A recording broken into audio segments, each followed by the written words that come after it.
¿Alguna vez te has preguntado si ayudar a todos es realmente lo correcto? La Biblia nos llama a ser generosos, pero también nos advierte sobre aquellos cuya presencia puede desviarnos del camino de Dios. En Proverbios 14:7 se nos instruye: aléjate de la presencia del necio, porque en él no hallarás palabras de sabiduría. Esto nos muestra que no todas las personas son dignas de nuestro tiempo y recursos, y que la prudencia es clave en nuestra compasión. Hoy exploraremos 8 tipos de personas a las que la Biblia nos advierte que no debemos ayudar. Conocer estas advertencias nos permitirá ser sabios en nuestras acciones y proteger nuestro corazón de influencias destructivas. ¿Estás listo para descubrir lo que Dios dice sobre este tema? La generosidad es una virtud apreciada en la Biblia, un reflejo del amor de Dios en nuestras vidas. Sin embargo, no todas las personas que piden ayuda la merecen. A lo largo de las Escrituras, Dios nos advierte sobre aquellos que buscan aprovecharse de la bondad ajena, personas que no buscan redención, sino manipular para su propio beneficio. No se trata de endurecer el corazón, sino de entender que la verdadera misericordia se ejerce con sabiduría. Jesús mismo, aunque era amoroso y compasivo, no se dejaba engañar por quienes tenían intenciones ocultas. En Mateo 7:6 encontramos una advertencia clara: no den lo sagrado a los perros, ni echen sus perlas a los cerdos, no sea que las pisoteen y volviéndose los despedacen. Este versículo no es una invitación al desprecio, sino un llamado al discernimiento. No todas las personas están listas para recibir la ayuda que ofrecemos. Algunas, de hecho, la convertirán en un arma contra nosotros. Pero, ¿cómo saber cuándo estamos ayudando a alguien genuino y cuándo estamos cayendo en una trampa de manipulación? La respuesta está en la palabra de Dios. En el relato de Sansón y Dalila, vemos un claro ejemplo de manipulación disfrazada de amor. Dalila no estaba interesada en el bienestar de Sansón. Su único propósito era explotarlo para obtener una ganancia.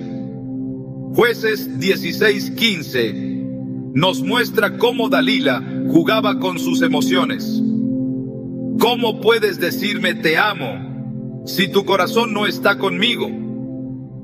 La insistencia y el chantaje emocional de Dalila no provenían de un lugar de amor, sino de una estrategia para descubrir el secreto de la fuerza de Sansón. ¿Cuántas veces hemos sido presionados por palabras similares? Si realmente fueras una buena persona, me ayudarías. Si de verdad fueras cristiano, harías esto por mí. Pero la enseñanza de esta historia es clara. Cuando alguien busca manipularnos en nombre del amor, debemos tener cuidado.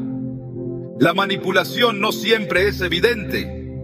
A veces viene disfrazada de una necesidad genuina. En Hechos 5, Ananías y Zafira intentaron engañar a la comunidad de creyentes con una apariencia de generosidad, ocultando sus verdaderas intenciones.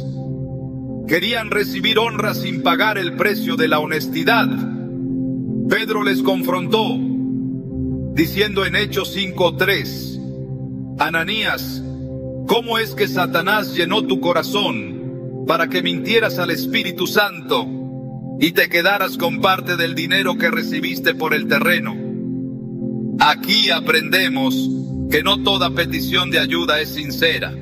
Algunas tienen agendas ocultas.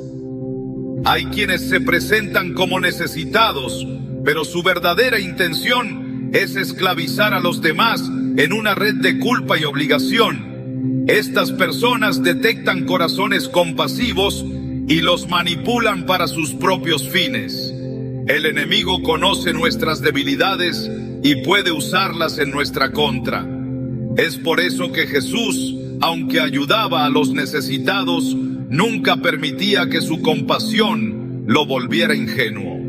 En Juan 6:26, después de alimentar a la multitud con los panes y los peces, Jesús les dijo: ciertamente les aseguro que me buscan, no porque hayan visto señales, sino porque comieron pan hasta saciarse. Jesús veía sus corazones y sabía que no buscaban la verdad, sino solo los beneficios. En nuestras vidas hemos encontrado personas que solo se acercan en tiempos de crisis, pero desaparecen cuando ya han obtenido lo que querían. Vuelven solo cuando necesitan más.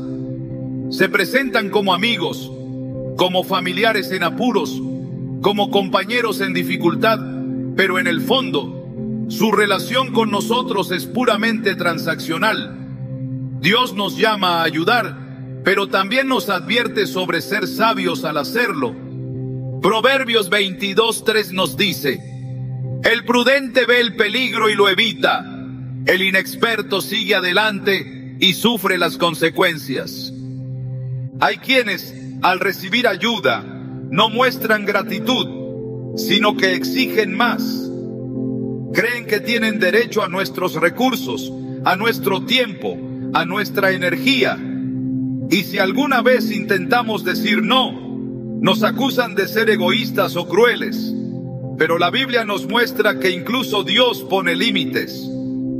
En Génesis 3, cuando Adán y Eva desobedecieron, Dios, en su amor, no los permitió quedarse en el Edén. Les impuso consecuencias. No porque no los amara, sino porque el amor verdadero no puede existir sin justicia. Cuando ayudamos sin discernimiento, no estamos haciendo un acto de amor, sino de debilidad. Pablo nos enseña en 2 Corintios 9:7 que cada uno debe dar según lo que haya decidido en su corazón, no de mala gana ni por obligación, porque Dios ama al que da con alegría. Esto significa que la ayuda no puede ser forzada ni extorsionada. No podemos dar solo porque alguien nos presiona o nos hace sentir culpables. La ayuda debe venir de un corazón libre y dirigido por Dios. Es difícil decir no a alguien que parece necesitarlo todo. La culpa nos carcome. La sociedad nos dice que siempre debemos ser accesibles. Y el miedo a ser vistos como malos cristianos nos lleva a ceder. Pero Jesús nos dejó el ejemplo de poner límites. En Lucas 4:16-30, cuando la gente de Nazaret intentó obligarlo a realizar milagros para ellos, Jesús no se dejó manipular. En lugar de complacerlos, les dijo la verdad y en respuesta intentaron echarlo de la ciudad. Si incluso el Hijo de Dios enfrentó el rechazo por no ceder ante la manipulación, ¿por qué creemos que debemos decir sí a todo? En nuestra vida diaria encontraremos muchas versiones de Dalila, de Ananías y Zafira, de la multitud que solo busca a Jesús por pan.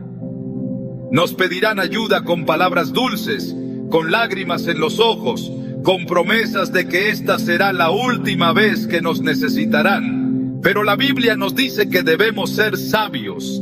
Ayudar a los demás no significa permitir que nos usen. El amor verdadero no es permitir el abuso, sino actuar con justicia. En Proverbios 19:19 se nos advierte: el de gran ira llevará la pena, y si lo libras, tendrás que volverlo a hacer. Esto nos muestra que cuando rescatamos a alguien sin que haya un verdadero cambio, lo único que hacemos es perpetuar su problema. Dios nos llama a ayudar, pero también nos da sabiduría para discernir cuándo nuestra ayuda realmente está sanando y cuándo solo está alimentando una conducta destructiva. Cuando nos enfrentemos a una situación en la que alguien pide ayuda, debemos hacer una pausa y orar. Preguntar a Dios si esta es una oportunidad para bendecir o si es una trampa disfrazada de necesidad. Recordemos que la Biblia no nos llama a ser ingenuos, sino a ser astutos como serpientes y sencillos como palomas. Mateo 10:16. La bondad sin discernimiento no es virtud, es imprudencia. En cada acto de generosidad, debemos recordar que nuestra mayor responsabilidad es ser buenos administradores de lo que Dios nos ha dado. No es nuestra tarea salvar a todos, ni resolver los problemas de quienes no quieren cambiar. Nuestra verdadera misión es reflejar la sabiduría y el amor de Dios en cada decisión que tomamos, incluso en saber cuándo decir no. El mundo está lleno de personas que se resisten a la corrección, que desprecian la sabiduría y se aferran obstinadamente a sus caminos erróneos. La Biblia nos advierte que insistir en ayudar a alguien que rechaza la verdad no solo es inútil, sino que también puede arrastrarnos a su necedad. En Proverbios 14:7 se nos dice: aléjate de la presencia del necio, porque en él no hallarás palabras de sabiduría. Esta no es una sugerencia arbitraria, sino una advertencia clara de que hay quienes, lejos de beneficiarse de la instrucción, la desprecian y la convierten en burla. Jesús mismo experimentó esto al hablar con los fariseos y los líderes religiosos de su tiempo. A pesar de que tenían la oportunidad de escuchar la verdad directamente de él, endurecieron sus corazones y se resistieron a su mensaje. En Mateo 23, 27, 28, Jesús los confrontó con dureza. ¡Ay de ustedes, maestros de la ley y fariseos, hipócritas! Son como sepulcros blanqueados. Por fuera lucen hermosos, pero por dentro están llenos de huesos de muertos y de toda inmundicia. Así también ustedes por fuera dan la impresión de ser justos, pero por dentro están llenos de hipocresía y maldad. No había nada que pudiera hacer por ellos, mientras ellos mismos se negaran a ver la verdad. En Proverbios 9, 7, 8, encontramos una lección aún más contundente. El que corrige al burlador se gana insultos. El que reprende al malvado se gana desprecio. No reprendas al insolente, no sea que llegue a odiarte. Corrige al sabio y te amará. Dios nos muestra que el problema no está en la falta de oportunidad para recibir ayuda, sino en la actitud del corazón. El sabio valora la corrección, pero el necio la rechaza y responde con desprecio. La historia de Faraón en el libro de Éxodo es un claro ejemplo de esta verdad. Moisés fue enviado a liberar al pueblo de Israel con señales y prodigios, pero Faraón se negó una y otra vez a escuchar la voz de Dios. A pesar de ver las plagas devastar su nación, endureció su corazón y se negó a ceder. Éxodo 8:15 nos dice: pero cuando Faraón vio que había alivio, endureció su corazón y no los escuchó, tal como el Señor lo había dicho. Dios le dio múltiples oportunidades, pero él persistió en su necedad. En lugar de humillarse y cambiar, eligió la destrucción. Pablo también nos advierte sobre estas personas en Tito 3, 10, 11. Al que cause divisiones, amonéstalo una y otra vez, y después de eso, deséchalo. Puedes estar seguro de que tal persona se ha pervertido y vive en pecado, se ha condenado a sí misma. No hay razón para insistir en corregir a quien ya ha decidido ignorar la verdad. En algún punto, lo más sabio es apartarse y permitir que las consecuencias de sus acciones sean su mayor enseñanza. En el libro de Jeremías, Dios le ordenó al profeta que dejara de interceder por el pueblo, porque su corazón estaba completamente apartado de él. Jeremías 7:16 dice: Tú pues no ores por este pueblo, ni eleves por ellos clamor ni oración, ni me ruegues, porque no te escucharé. Esta es una advertencia severa. Hay quienes han tomado una decisión tan firme de rechazar a Dios que ni siquiera la intercesión puede cambiar su destino. Jesús también nos mostró que no todos están dispuestos a recibir la verdad. En Juan 6, después de que enseñó sobre el pan de vida, muchos de sus discípulos dijeron: dura es esta palabra, ¿quién puede escucharla? Juan 6:60. En lugar de suavizar su mensaje para hacer que lo aceptaran, Jesús simplemente dejó que se marcharan. Juan 6:66 dice: desde entonces muchos de sus discípulos se volvieron atrás y ya no andaban con él. No rogó que se quedaran, ni intentó convencerlos con argumentos más sencillos. Sabía que quien rechaza la verdad por decisión propia no puede ser forzado a recibirla. En el libro de Proverbios se nos repite una y otra vez la importancia de alejarnos de los necios, de aquellos que no buscan sabiduría y que desprecian la corrección. Proverbios 26:11 es una de las advertencias más gráficas. Como perro que vuelve a su vómito, así es el necio que repite su necedad. Ayudar a alguien que se niega a cambiar es como darle un consejo a quien ya ha decidido no escucharlo. En Mateo 10, cuando Jesús envió a sus discípulos a predicar, les dio una instrucción específica. Si alguien no los recibe ni escucha sus palabras, al salir de esa casa o de esa ciudad, sacudan el polvo de sus pies. Mateo 10:14. Esto no era solo un gesto simbólico, sino un recordatorio de que no todos están listos para recibir la verdad y que no es nuestra tarea insistir donde el mensaje es rechazado. El rey Acab es otro ejemplo de alguien que rechazó la corrección hasta el final. Dios le envió profetas para advertirle sobre su pecado, pero él eligió escuchar a falsos consejeros que solo le decían lo que quería oír. Cuando el profeta Micaías le dio la advertencia final de que su decisión lo llevaría a la muerte, Acab lo ignoró y siguió adelante con sus planes. En 1 Reyes 22:8, Acab dice sobre Micaías: aún hay un hombre por quien podemos consultar al Señor, pero yo lo aborrezco, porque nunca me profetiza bien, sino siempre el mal. No quería la verdad, solo quería confirmación de sus propios deseos, y al final, su rebeldía le costó la vida. Pablo nos dice en Romanos 1:28 que aquellos que persistentemente rechazan la verdad terminan siendo entregados a una mente reprobada. Como no quisieron tener en cuenta a Dios, Él los entregó a una mente depravada para hacer lo que no conviene. Este es el destino de aquellos que insisten en su necedad.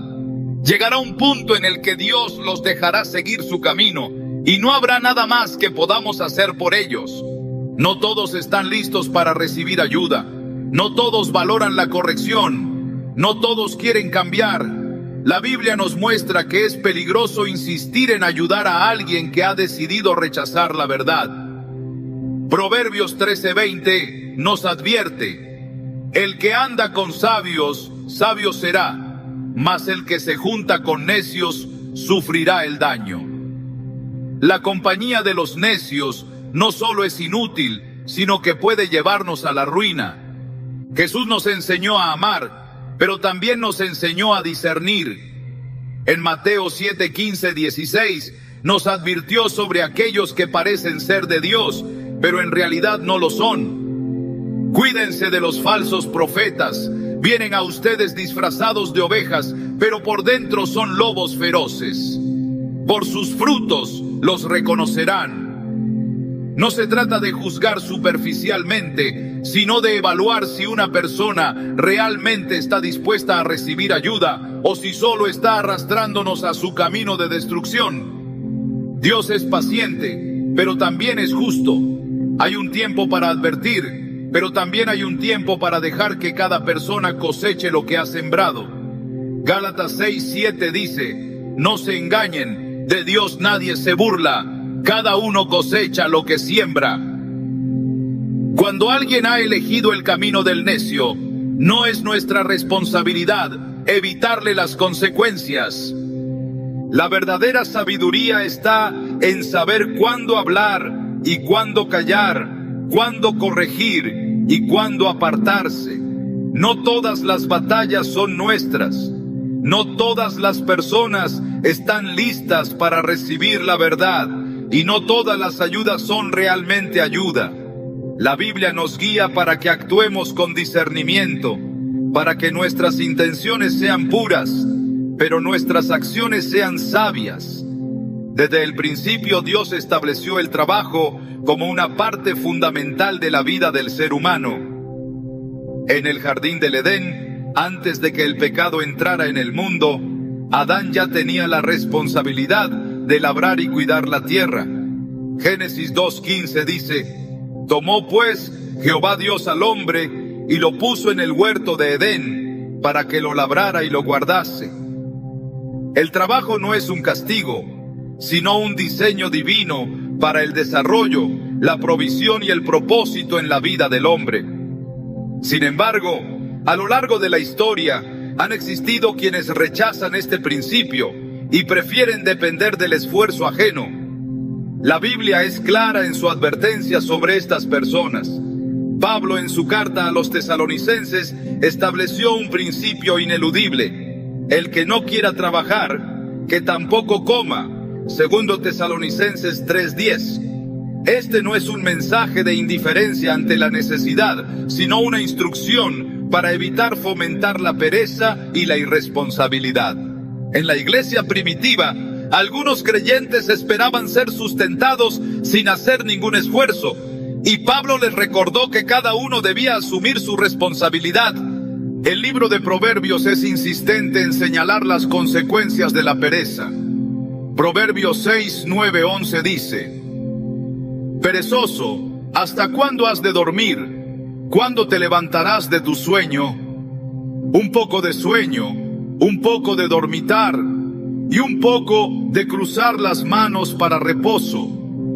Así vendrá tu pobreza como caminante y tu necesidad como hombre armado. El descanso es necesario, pero cuando se convierte en un estilo de vida basado en la evasión del esfuerzo, las consecuencias son inevitables. Jesús, en la parábola de los talentos, mostró la diferencia entre aquellos que administran bien lo que reciben y quienes lo desperdician por negligencia. En Mateo 25:26, el Señor de la parábola le dice al siervo que no hizo nada con el talento que recibió: siervo malo y negligente. No hubo excusas ni justificaciones para su inacción. Mientras los otros habían trabajado y multiplicado lo que les fue dado, él eligió enterrarlo, temeroso y sin deseo de esforzarse. Su castigo no fue solo la pérdida del talento, sino la separación del favor de su Señor. En contraste, la Biblia exalta el esfuerzo y la diligencia. Proverbios 10:4 enseña: la mano negligente empobrece, mas la mano de los diligentes enriquece. El trabajo no solo es una fuente de sustento, sino un reflejo del carácter. Aquellos que rechazan el esfuerzo no solo enfrentan la pobreza material, sino también una vida de dependencia y frustración. La historia del hijo pródigo es otro ejemplo de la diferencia entre la diligencia y la pereza. En Lucas 15, Jesús relató cómo un joven decidió abandonar la casa de su padre y malgastar su herencia en placeres sin pensar en el futuro. Solo cuando perdió todo y se encontró en necesidad, cuidando cerdos y deseando alimentarse de su comida, entendió el valor del trabajo y la responsabilidad. Lucas 15:17 dice: y volviendo en sí dijo: ¿cuántos jornaleros en casa de mi padre tienen abundancia de pan, y yo aquí perezco de hambre? Su miseria no fue el resultado de una tragedia ajena a su control, sino de sus propias decisiones. Dios es proveedor, pero su provisión no es para quienes rehúsan hacer su parte. En Deuteronomio 28:12 se promete bendición sobre la obra de las manos. Te abrirá Jehová su buen tesoro, el cielo, para enviar la lluvia a tu tierra en su tiempo y para bendecir toda obra de tus manos. La bendición está sobre el esfuerzo, no sobre la pasividad. Los israelitas en el desierto recibieron maná del cielo, pero Dios no lo puso en sus bocas. Cada mañana debían levantarse temprano y recogerlo. Éxodo 16:4 dice: Entonces Jehová dijo a Moisés: He aquí, yo os haré llover pan del cielo, y el pueblo saldrá y recogerá diariamente la porción de un día. Incluso en los momentos en que Dios provee de manera sobrenatural, siempre hay una acción que se nos requiere. El rey Salomón, reconocido por su sabiduría, habló extensamente sobre la importancia del trabajo. Proverbios 12:24 dice: La mano de los diligentes gobernará, mas la negligencia será tributaria. El esfuerzo no solo trae provisión, sino que también posiciona a las personas en lugares de autoridad. Aquellos que rehúsan trabajar terminan sujetos a quienes sí lo hacen. Jesús mismo trabajó como carpintero antes de comenzar su ministerio. No necesitaba hacerlo, pero eligió dar ejemplo de responsabilidad y esfuerzo. Marcos 6:3 dice: ¿No es este el carpintero, hijo de María? Su vida fue una demostración de que el trabajo es parte del propósito divino. En Eclesiastés 9:10 se nos da una instrucción clara: todo lo que te viniere a la mano para hacer, hazlo según tus fuerzas. Dios espera que aprovechemos las oportunidades y no las dejemos pasar por pereza o indiferencia. El apóstol Pablo no solo predicó este principio, sino que lo vivió. En Hechos 18:3 se nos dice que trabajaba como fabricante de tiendas para sustentarse. A pesar de que tenía derecho a recibir apoyo como apóstol, decidió dar ejemplo de diligencia. El rechazo al trabajo es una señal de un corazón que no quiere asumir responsabilidades. La Biblia nos muestra que el esfuerzo es una de las maneras en que Dios moldea el carácter. En Gálatas 6:7, Pablo advierte: no os engañéis, Dios no puede ser burlado, pues todo lo que el hombre sembrare, eso también segará. Quien no siembra, no puede esperar cosecha. En Nehemías 4:6 se describe la reconstrucción de los muros de Jerusalén con una frase clave: porque el pueblo tuvo ánimo para trabajar. Dios estaba con ellos, pero la obra avanzó porque ellos decidieron esforzarse. En 1 Corintios 15:58, Pablo anima a los creyentes con estas palabras: así que, hermanos míos amados, estad firmes y constantes, creciendo en la obra del Señor siempre, sabiendo que vuestro trabajo en el Señor no es en vano. El esfuerzo siempre tiene una recompensa, ya sea en esta vida o en la eternidad. Dios bendice el trabajo y espera que cada persona asuma la responsabilidad de su vida. No hay virtud en fomentar la pereza ni en permitir que otros se aprovechen del esfuerzo ajeno. Proverbios 21:25 dice: el deseo del perezoso lo mata, porque sus manos no quieren trabajar. El trabajo es una de las formas en que reflejamos la imagen de Dios. Jesús dijo en Juan 5:17: mi Padre hasta ahora trabaja y yo trabajo. Si Dios mismo trabaja, ¿cómo podríamos justificar la pereza? El hombre que rechaza el esfuerzo y espera que otros lo sustenten se está alejando del diseño divino. 1 Timoteo 5:8 lo dice con claridad: porque si alguno no provee para los suyos y mayormente para los de su casa, ha negado la fe y es peor que un incrédulo. La pereza no es una simple falta de disciplina, es una elección que trae consecuencias. Proverbios 20:4 dice: el perezoso no hará a causa del invierno, pedirá pues en la siega y no hallará. Quien no siembra en su tiempo, no cosecha cuando necesita. El principio es claro: Dios ayuda al que trabaja, bendice al que se esfuerza y fortalece al que enfrenta el desafío con diligencia. Aquellos que eligen la pereza sobre el esfuerzo, la dependencia sobre la responsabilidad y la comodidad sobre el crecimiento, están rechazando el plan de Dios para sus vidas. La ayuda debe ser para quienes la necesitan en verdad, no para quienes rehúsan hacer su parte. Desde el principio, Dios estableció el orden como fundamento de su creación. Todo lo que ha sido hecho tiene un propósito, una estructura y un diseño perfecto en el que cada cosa cumple su función. Cuando este orden es quebrantado, cuando la armonía se rompe, las consecuencias son inevitables. La discordia, la división y el caos no son simples accidentes, sino el resultado de corazones que eligen rebelarse contra lo que Dios ha establecido. La Biblia nos advierte sobre aquellos que no solo viven en el conflicto, sino que lo provocan, lo alimentan y lo utilizan para sus propios fines. El Señor detesta la violencia de los que siembran contienda. En Proverbios 6, 16, 19 se enumeran las cosas que Dios aborrece, y entre ellas está el que siembra discordia entre hermanos. Esta no es una falta menor. No se trata de un simple error ni de una debilidad de carácter, sino de un pecado que corrompe y destruye desde dentro.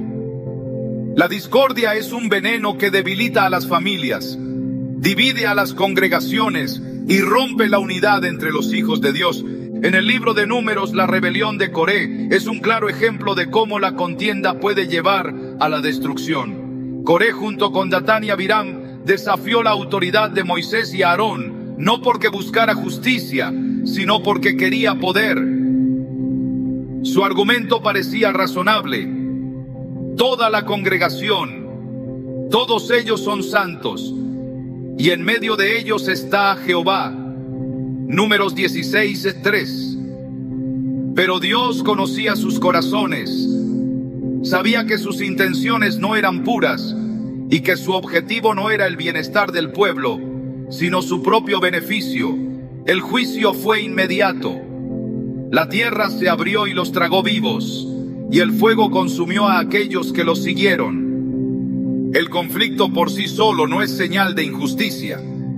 Jesús mismo dijo que no vino a traer paz, sino espada, Mateo 10:34. Pero su mensaje no se refería a una búsqueda intencional de la división, sino a la consecuencia natural de la verdad.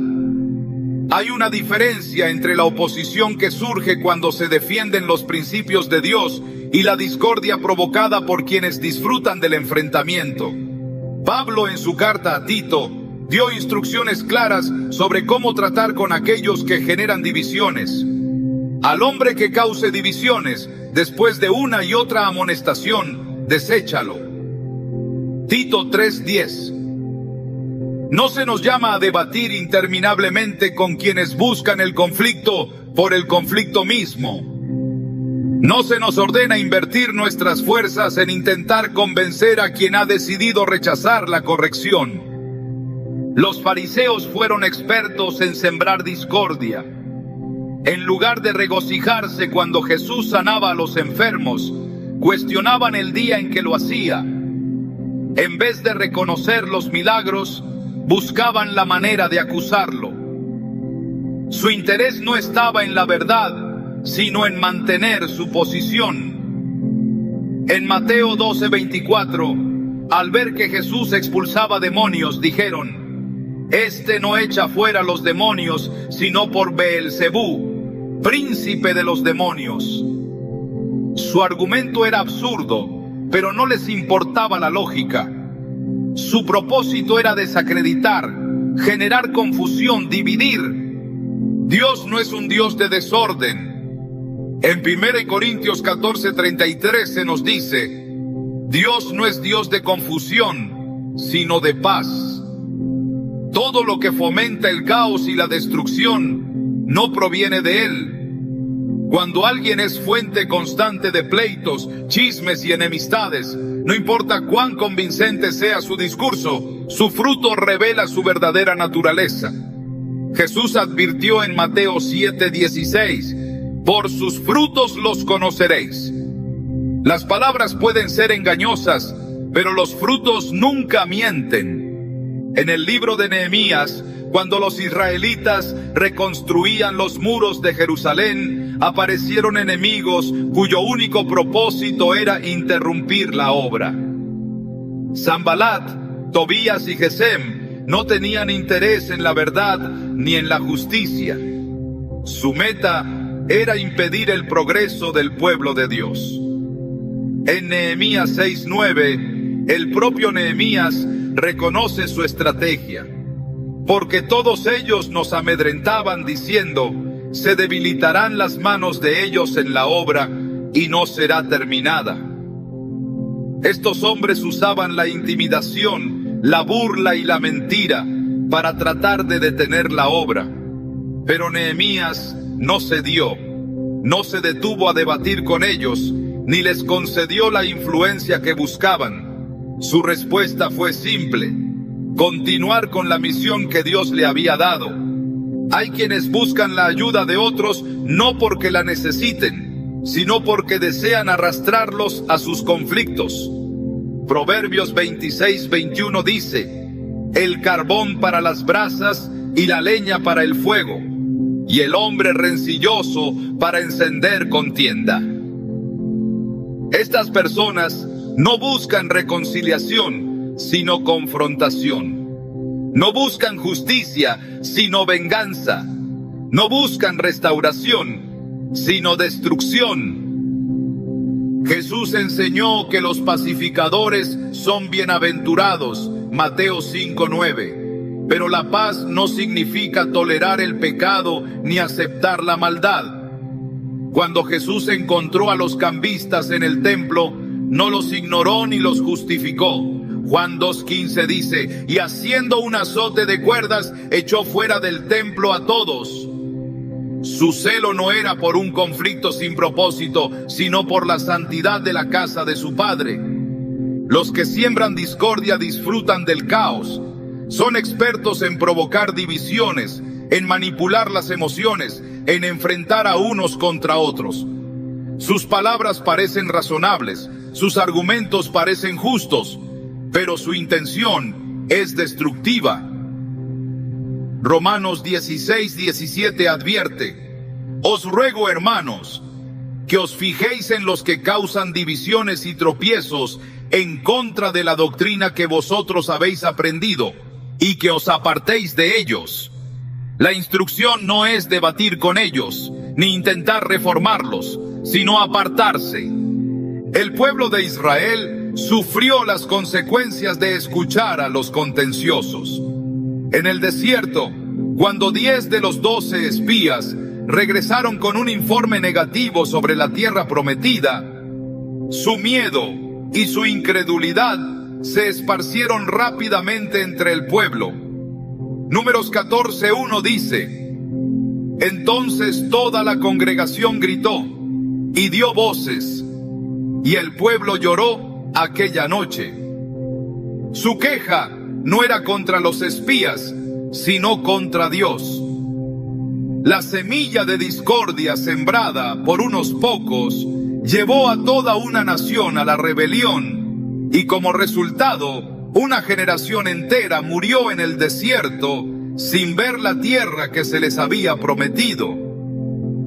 Dios advierte sobre los labios que destruyen. En Proverbios 10, 18, 19 se nos dice: el que encubre el odio es de labios mentirosos, y el que propaga calumnia es necio. En las muchas palabras no falta pecado, mas el que refrena sus labios es prudente. Las palabras tienen poder, construyen o destruyen. Un corazón que busca el bien edifica con lo que dice, pero el que ama el conflicto destruye con cada palabra que pronuncia. Las Escrituras no solo nos advierten sobre los contenciosos, sino que nos enseñan cómo responder ante ellos. Segunda Timoteo 2, 23, 24 dice: pero evita las cuestiones necias y sin sentido, sabiendo que engendran contiendas, porque el siervo del Señor no debe ser contencioso, sino amable para con todos. No se trata de ser pasivos ni de ignorar la verdad, sino de no caer en la provocación de quienes buscan pelea por pelea. Los que siembran discordia se presentan como víctimas, como portadores de justicia, como luchadores de una causa noble. Pero su motivación es el orgullo, la envidia, el deseo de poder. Santiago 3:16 dice: porque donde hay celos y contención, allí hay perturbación y toda obra perversa. Su presencia no trae paz, sino caos. No trae crecimiento, sino destrucción. Dios es justo y al final pondrá a cada uno en su lugar. Proverbios 19:5 advierte: el testigo falso no quedará sin castigo, y el que habla mentiras no escapará. Nada queda oculto ante los ojos de Dios. Ninguna palabra destructiva quedará sin consecuencia. La ayuda no debe ser dada a quienes usan la vida de otros como un campo de batalla para sus propias guerras. La Biblia no nos llama a sostener a quienes hacen de la contienda su estilo de vida. Nos llama a buscar la paz, a edificar, a discernir. Porque donde está Dios, hay orden, hay verdad, hay justicia. Y en su justicia no hay lugar para la contienda sin propósito. Desde los tiempos antiguos, la Escritura ha dejado claro que existe una línea divisoria entre aquellos que buscan a Dios y los que lo rechazan. No es una cuestión de ignorancia o falta de oportunidad, sino de una elección deliberada de apartarse de la verdad. Dios extiende su misericordia a todos, pero no obliga a nadie a recibirla. Hay quienes han decidido endurecer su corazón, despreciar la instrucción y burlarse de la santidad. La Biblia advierte sobre el peligro de asociarse con ellos, no por falta de compasión, sino porque su influencia puede desviarnos del camino de la rectitud. El Salmo 1:1 es claro al respecto. Bienaventurado el varón que no anduvo en consejo de malos, ni estuvo en camino de pecadores, ni en silla de escarnecedores se ha sentado. La advertencia no solo se trata de evitar sus obras, sino de no compartir su camino ni dar lugar a sus palabras. La comunión con los impíos corrompe, desgasta y debilita la fe. La historia de Israel está llena de ejemplos de cómo la cercanía con quienes rechazan a Dios llevó al pueblo a la idolatría y a la destrucción. En los tiempos de Elías, Acab y Jezabel reinaron sobre Israel con un desprecio absoluto por la ley de Dios. No solo promovieron la adoración a Baal, sino que persiguieron a los profetas del Señor y corrompieron al pueblo con prácticas abominables. En 1 Reyes 21:25 se dice: a la verdad ninguno fue como Acab, que se vendió para hacer lo malo ante los ojos de Jehová, porque Jezabel su mujer lo incitaba. No solo se apartaron de la verdad, sino que arrastraron a muchos con ellos. Dios envió advertencias, llamó a su pueblo al arrepentimiento, pero la influencia de los impíos fue más fuerte para aquellos que no guardaron su corazón. El apóstol Pablo advierte en 2 Corintios 6:14: no os unáis en yugo desigual con los incrédulos, porque qué compañerismo tiene la justicia con la injusticia, y qué comunión la luz con las tinieblas. Esta no es una prohibición arbitraria, sino una advertencia sobre la incompatibilidad entre la verdad y la mentira, entre la pureza y la corrupción. La relación con quienes desprecian a Dios no puede ser neutra. Tarde o temprano, uno influirá sobre el otro. En el libro de Nehemías, cuando el pueblo regresó del exilio para reconstruir Jerusalén, algunos de los líderes intentaron hacer alianzas con naciones vecinas que no temían a Dios.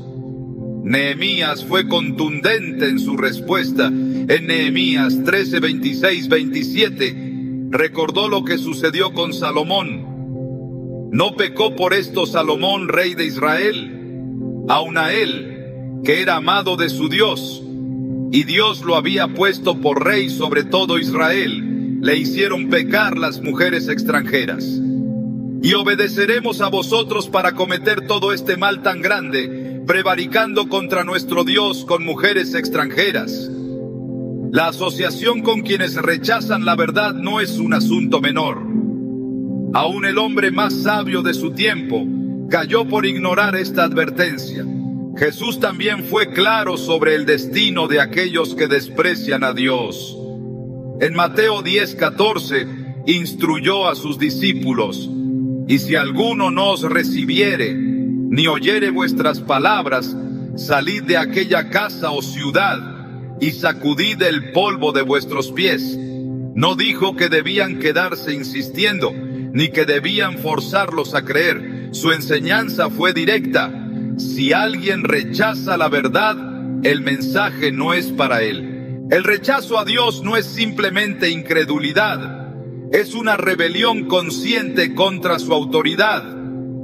En Romanos 1, 21, 22, Pablo describe esta actitud. Pues habiendo conocido a Dios, no le glorificaron como a Dios, ni le dieron gracias, sino que se envanecieron en sus razonamientos, y su necio corazón fue entenebrecido. Profesando ser sabios, se hicieron necios. No es falta de evidencia, no es ignorancia, es soberbia, es orgullo, es la decisión de resistirse a la verdad aunque esté frente a sus ojos. La historia de Faraón es otro ejemplo de esto. Dios envió señales, plagas, advertencias. Le dio la oportunidad de humillarse, de reconocer su autoridad, de permitir que su pueblo se fuera en paz. Pero Éxodo 9:12 dice: y Jehová endureció el corazón de Faraón, y no los oyó, como Jehová lo había dicho a Moisés. No quiso escuchar, no quiso obedecer, y al final su terquedad lo llevó a la ruina. Los impíos no solo rechazan a Dios para sí mismos, intentan arrastrar a otros con ellos. En 2 Pedro 2:1-2 se nos advierte: pero hubo también falsos profetas entre el pueblo, como habrá entre vosotros falsos maestros, que introducirán encubiertamente herejías destructoras, y aun negarán al Señor que los rescató, atrayendo sobre sí mismos destrucción repentina. Y muchos seguirán sus disoluciones, por causa de los cuales el camino de la verdad será blasfemado. No se conforman con rechazar la verdad, buscan desacreditarla, atacarla, destruirla. Los días de Noé fueron una muestra de esto. Génesis 6:5 describe la condición del mundo antes del diluvio. Y vio Jehová que la maldad de los hombres era mucha en la tierra, y que todo designio de los pensamientos del corazón de ellos era de continuo solamente el mal. No hubo interés en la corrección, no hubo arrepentimiento, y cuando el juicio llegó, fue definitivo. La incredulidad de los impíos no es pasiva. En muchos casos se convierte en burla, en desprecio, en persecución de quienes eligen la verdad. En el libro de Hechos, Esteban fue apedreado no por un crimen, sino por proclamar el Evangelio. Sus verdugos no estaban interesados en debatir, en comprender, en reflexionar sobre sus palabras. Hechos 7, 57-58 describe su reacción. Entonces, dando grandes voces, se taparon los oídos y arremetieron a una contra él, y echándole fuera de la ciudad, le apedrearon. Su rechazo fue violento, absoluto, ciego. El salmista escribió en el Salmo 14:1, dice: el necio en su corazón, no hay Dios. No porque tenga pruebas de su inexistencia, sino porque le resulta más conveniente negar su autoridad. Su incredulidad no nace de la razón, sino de la rebelión. No se trata de ayudar a quien busca la verdad, sino de entender que hay quienes han decidido rechazarla. En Proverbios 29:1 se advierte: el hombre que reprendido endurece la cerviz, de repente será quebrantado, y no habrá para él medicina. No se puede obligar a nadie a recibir la gracia de Dios. No se puede insistir donde el corazón ya ha decidido cerrarse. Jesús dijo en Mateo 7:6, no deis lo santo a los perros, ni echéis vuestras perlas delante de los cerdos, no sea que las pisoteen y se vuelvan y os despedacen. No es desprecio, es discernimiento. No todos valoran la verdad. No todos desean la salvación. No todos están dispuestos a escuchar. Los impíos han elegido su camino. Su destino está en manos de Dios. Su juicio no nos corresponde. Pero la instrucción es clara: no participar de sus obras, no caminar en sus senderos, no compartir su consejo. Proverbios 4:14-15 dice: no entres por la vereda de los impíos, ni vayas por el camino de los malos. Déjala, no pases por ella. Apártate de ella, sigue adelante. La separación no es una opción, es un mandato. La luz no puede mezclarse con las tinieblas sin perder su brillo. La verdad no puede ser negociada sin ser corrompida. Y la ayuda no puede ser dada a quienes la convertirán en un arma contra la misma justicia que desprecian. Dios es misericordioso, pero también es justo. Y su justicia demanda que se haga diferencia entre quienes buscan su rostro y quienes lo rechazan. Desde el principio, Dios estableció un orden en la creación, una ley de siembra y cosecha que rige tanto el mundo natural como el espiritual. Todo lo que el hombre siembra, eso también segará. Quien siembra con generosidad, con amor y con justicia, recogerá el fruto de su esfuerzo, pero quien solo busca recibir sin dar nada a cambio, sin mostrar gratitud ni transformación, terminará vacío y sin bendición. La Escritura advierte sobre aquellos que solo extienden la mano para pedir, pero nunca abren el corazón para dar. La ayuda no es un derecho que se pueda exigir sin responsabilidad. Es una manifestación de gracia que debe recibirse con humildad y con un deseo genuino de cambio. La Biblia muestra que Dios es generoso, pero no derrama sus bendiciones sobre quienes no valoran lo que reciben. Jesús, al enviar a sus discípulos a predicar, les instruyó con claridad: y cualquiera que no os reciba ni oiga vuestras palabras, salid de aquella casa o ciudad y sacudid el polvo de vuestros pies. Mateo 10:14. La ayuda, el mensaje, la gracia no son para aquellos que los desprecian. Si Dios mismo no impone su bondad sobre quienes la rechazan, tampoco se espera que sus hijos entreguen sin discernimiento lo que ha sido puesto en sus manos.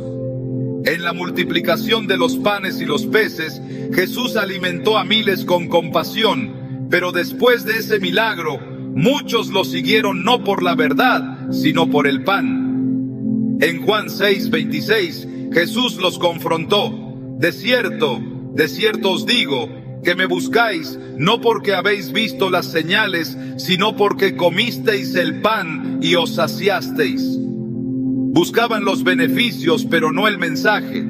Querían la provisión, pero no el compromiso. Sus corazones no estaban dispuestos a recibir lo que realmente importaba. La Escritura enseña que hay quienes se acercan solo cuando necesitan algo, pero una vez que lo obtienen, olvidan a quien les ayudó. En Lucas 17, Jesús sanó a 10 leprosos, pero solo uno regresó a darle gracias. Jesús, viendo la ingratitud de los otros 9, preguntó: ¿No son 10 los que fueron limpiados? ¿Y los 9 dónde están? Lucas 17:17. No todos valoran lo que reciben. No todos muestran gratitud. Y cuando alguien solo busca la ayuda sin reconocer su fuente, es señal de que su corazón no está dispuesto a cambiar. Proverbios 30:15 utiliza una imagen poderosa para describir a quienes nunca están satisfechos con lo que reciben. La sanguijuela tiene 2 hijas que dicen: dame, dame. Hay personas cuyo único propósito es tomar. No importa cuánto se les ayude, siempre pedirán más, sin intención de mejorar su situación, sin deseo de trabajar, sin interés en cambiar. La ayuda que se da a estas personas nunca es suficiente, porque su corazón no busca restauración, sino dependencia. Dios espera que su pueblo sea generoso, pero también que sea sabio. En 2 Tesalonicenses 3:10, Pablo establece un principio ineludible: el que no quiera trabajar, tampoco coma. No es una falta de compasión, es una verdad espiritual. La ayuda debe ir acompañada de responsabilidad. Cuando alguien recibe sin dar, sin transformar su vida, sin mostrar fruto, está demostrando que lo que se le ha dado no ha producido cambio en su corazón. Jesús habló de la importancia de multiplicar lo que se recibe. En la parábola de los talentos, el Señor dio recursos a sus siervos y luego pidió cuentas de lo que habían hecho con ellos. Al siervo que escondió su talento y no lo hizo crecer, el Señor le dijo: siervo malo y negligente. Mateo 25:26. La bendición que no se valora se pierde. La provisión que no se administra se quita. Dios no da para que sus dones sean desperdiciados, sino para que sean usados con propósito.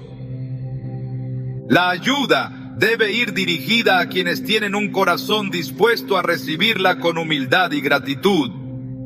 En el Antiguo Testamento, la ley de Dios ordenaba a los israelitas dejar espigas en el campo para los pobres, pero los necesitados debían ir y recogerlas ellos mismos. Levítico 19:9-10. Dios proveyó para los que no tenían, pero no les llevó el alimento a la puerta. Siempre hubo un principio de esfuerzo, de participación, de responsabilidad. La historia de los israelitas en el desierto es un recordatorio de cómo Dios provee, pero también demanda obediencia y acción. El maná caía del cielo cada mañana, pero cada uno debía recoger su porción. No podían almacenar más de lo necesario, ni esperar que Dios hiciera todo por ellos. Cuando algunos intentaron guardar el maná en exceso, se llenó de gusanos. Éxodo 16:20. Dios da lo necesario, pero espera que cada uno haga su parte. El problema de quienes solo buscan recibir sin dar es que su corazón no está en la provisión de Dios, sino en sus propios deseos. Filipenses 3:19 describe a aquellos cuyo Dios es su vientre, cuya gloria está en su vergüenza, que solo piensan en lo terrenal. Su motivación no es la verdad, ni la gratitud, ni el crecimiento espiritual. Solo buscan saciarse sin considerar el propósito de lo que reciben. Jesús enseñó que dar es mejor que recibir. Hechos 20:35. La generosidad es un reflejo del carácter de Dios, pero no es una obligación ciega. Dar sin sabiduría no es generosidad, es desperdicio. La ayuda debe estar dirigida a quienes la recibirán con gratitud y la usarán para crecer, no a quienes la tomarán sin intención de mejorar. En el libro de Proverbios, la pereza y la falta de gratitud van de la mano. Proverbios 19:24 dice: el perezoso mete su mano en el plato y ni aun a su boca la llevará. Hay quienes quieren recibir, pero no están dispuestos a hacer ni lo más mínimo con lo que obtienen. No es solo falta de esfuerzo, es un corazón que no valora lo que se le da. El principio de dar y recibir está presente en toda la Escritura. Dios bendice a los que dan con gozo, a los que usan bien lo que reciben, a los que siembran con sabiduría. Pero la ayuda mal dirigida solo refuerza la dependencia y la falta de responsabilidad. En el Salmo 37:21 se dice: el impío toma prestado y no paga, mas el justo tiene misericordia y da. Hay una diferencia entre quien recibe con gratitud y quien solo toma sin intención de devolver, sin intención de honrar lo que se le ha dado. El libro de Ageo muestra un ejemplo de cómo Dios retiene su bendición cuando el corazón de las personas no está alineado con su voluntad. En Ageo 1:6 se describe la frustración de aquellos que buscan la provisión sin poner a Dios en primer lugar. Sembráis mucho y recogéis poco, coméis y no os saciáis, bebéis y no quedáis satisfechos, os vestís y no os calentáis, y el que trabaja a jornal recibe su jornal en saco roto. La bendición no solo depende de cuánto se recibe, sino de cómo se administra. La Escritura enseña que Dios ama al dador alegre, pero también muestra que dar sin propósito es insensato. Jesús dijo en Mateo 7:6: no deis lo santo a los perros, ni echéis vuestras perlas delante de los cerdos. La generosidad debe ir acompañada de discernimiento. La ayuda que no transforma, que no produce gratitud, que no lleva a una vida de responsabilidad, se convierte en una carga. La verdadera generosidad edifica, corrige, fortalece. Dios no nos llama a sostener a quienes no valoran la bendición, sino a compartir con aquellos que verdaderamente la recibirán con un corazón dispuesto. La ley de la siembra y la cosecha sigue vigente. Quien solo quiere recibir sin dar, sin crecer, sin cambiar, no está caminando en la voluntad de Dios. Y quien da sin discernimiento, sin considerar el fruto de su ayuda, no está ejerciendo verdadera misericordia, sino alimentando una dependencia que aleja más que acerca a la verdadera provisión divina. La ayuda es un acto de amor, un reflejo del carácter de Dios en la vida de aquellos que han sido llamados a caminar en justicia.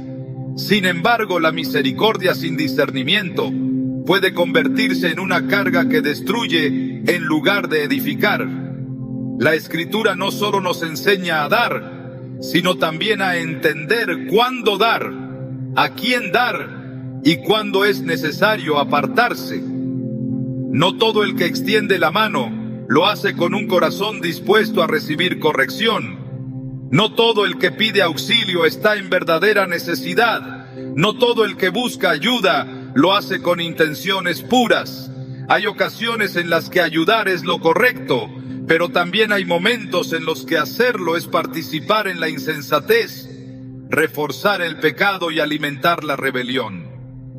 Dios nos ha dado la capacidad de discernir, de ver más allá de las apariencias, de evaluar no solo la petición de ayuda, sino también el fruto de quienes la solicitan. Jesús en su ministerio ayudó a muchos, sanó enfermos, alimentó multitudes, pero nunca permitió que su compasión se convirtiera en una herramienta de manipulación. No cedió a quienes lo buscaban solo por interés. No adaptó su mensaje para agradar a los que querían un evangelio a su medida. No accedió a las exigencias de los que lo seguían por conveniencia, pero no por convicción. En Juan 2:24-25 se dice: pero Jesús mismo no se fiaba de ellos, porque conocía a todos y no tenía necesidad de que nadie le diese testimonio del hombre, pues él sabía lo que había en el hombre. Su discernimiento lo protegió de ser usado por quienes solo querían beneficiarse de su poder sin someterse a su autoridad. La ayuda cuando se da sin sabiduría, puede convertirse en un obstáculo para el crecimiento. Hay quienes necesitan ser corregidos más que sostenidos, quienes necesitan ser confrontados más que respaldados. En la parábola del hijo pródigo, el padre no fue a rescatarlo cuando se encontró en miseria. No envió siervos a sacarlo del corral de los cerdos. No lo buscó para darle comida mientras vivía en desorden. Fue el sufrimiento, la escasez y la humillación lo que lo llevó al arrepentimiento. Lucas 15:17 dice: y volviendo en sí dijo: ¿cuántos jornaleros en casa de mi padre tienen abundancia de pan, y yo aquí perezco de hambre? No fue una ayuda mal dirigida lo que lo restauró, sino el peso de sus propias decisiones. Si su padre hubiera intervenido antes, el hijo jamás habría entendido la necesidad de volver. La disciplina es una forma de amor tanto como la misericordia. En Hebreos 12:6 se nos dice: porque el Señor al que ama disciplina y azota a todo el que recibe por hijo. No toda dificultad debe ser eliminada, no toda carga debe ser aliviada, no toda prueba debe ser interrumpida. Hay procesos que son necesarios para la transformación del corazón. Cuando se intenta ayudar a alguien que Dios está disciplinando, lo único que se logra es estorbar el trabajo divino. Hay situaciones que han sido permitidas para que la persona aprenda, para que reflexione, para que regrese al camino correcto. Intervenir donde Dios está corrigiendo es ponerse en oposición a su voluntad.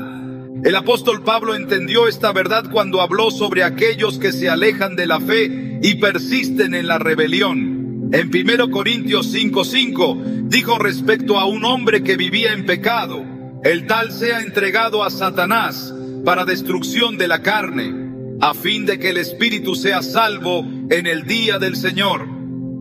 Su instrucción no fue orar para que se le librara de las consecuencias de su pecado, ni proveerle recursos para que continuara en su error. Fue permitir que el dolor de su situación lo llevara al arrepentimiento. La ayuda no es siempre lo que el otro quiere, sino lo que realmente necesita. Hay momentos en los que el acto más misericordioso no es extender la mano, sino apartarse, dejar que las consecuencias hablen, permitir que el vacío de la falta de recursos, la soledad de la insensatez, el peso de la mala decisión, sean la voz que llame al cambio. Proverbios 13:18 dice: pobreza y vergüenza tendrá el que menosprecia la corrección, mas el que acepta la reprensión será honrado. No se trata de abandonar, sino de reconocer que hay quienes solo aprenden cuando la ayuda se retira. Dios mismo permite que el hombre enfrente el fruto de sus actos. En Jeremías 2:19, el Señor le dice a su pueblo: tu maldad te castigará y tus rebeldías te reprenderán. Sabe pues y ve cuán malo y amargo es haber dejado tú a Jehová tu Dios. No les ofreció liberación sin arrepentimiento, no suavizó el juicio para evitarles sufrimiento, permitió que sus propias decisiones los alcanzaran, porque sólo así podrían entender la gravedad de su error. El amor sin justicia no es amor. La compasión sin verdad no es compasión. La ayuda sin discernimiento no es ayuda.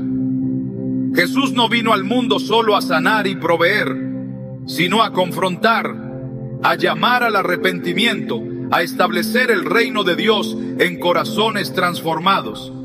En Lucas 9:62 declaró: ninguno que poniendo su mano en el arado mira hacia atrás es apto para el reino de Dios.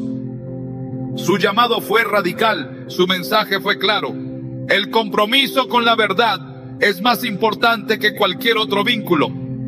La Escritura advierte sobre aquellos que siempre reciben pero nunca cambian, sobre los que buscan la provisión de Dios pero no su voluntad, sobre los que piden sin intención de dar. Proverbios 21:25 dice: El deseo del perezoso le mata, porque sus manos no quieren trabajar. No es falta de recursos lo que los destruye, sino la actitud de su corazón. La ayuda no puede estar dirigida a sostener una mentalidad de dependencia, sino a promover el crecimiento, la madurez y la responsabilidad. El corazón generoso debe ser también sabio. No se trata de cerrar la puerta a quien verdaderamente necesita, sino de discernir quién está dispuesto a recibir la corrección junto con la ayuda. En Proverbios 9:8 se nos dice: no reprendas al escarnecedor, para que no te aborrezca, corrige al sabio y te amará. Hay quienes rechazan la verdad, aunque se les dé con amor. Hay quienes desprecian la corrección, aunque se les ofrezca con paciencia. Jesús dijo en Mateo 7:16: por sus frutos los conoceréis, no por sus palabras, no por sus peticiones, no por su necesidad aparente, sino por su fruto. ¿Muestran humildad? ¿Tienen un corazón dispuesto a cambiar? ¿O simplemente buscan recibir sin transformar sus caminos? Dios bendice la generosidad, pero no la insensatez.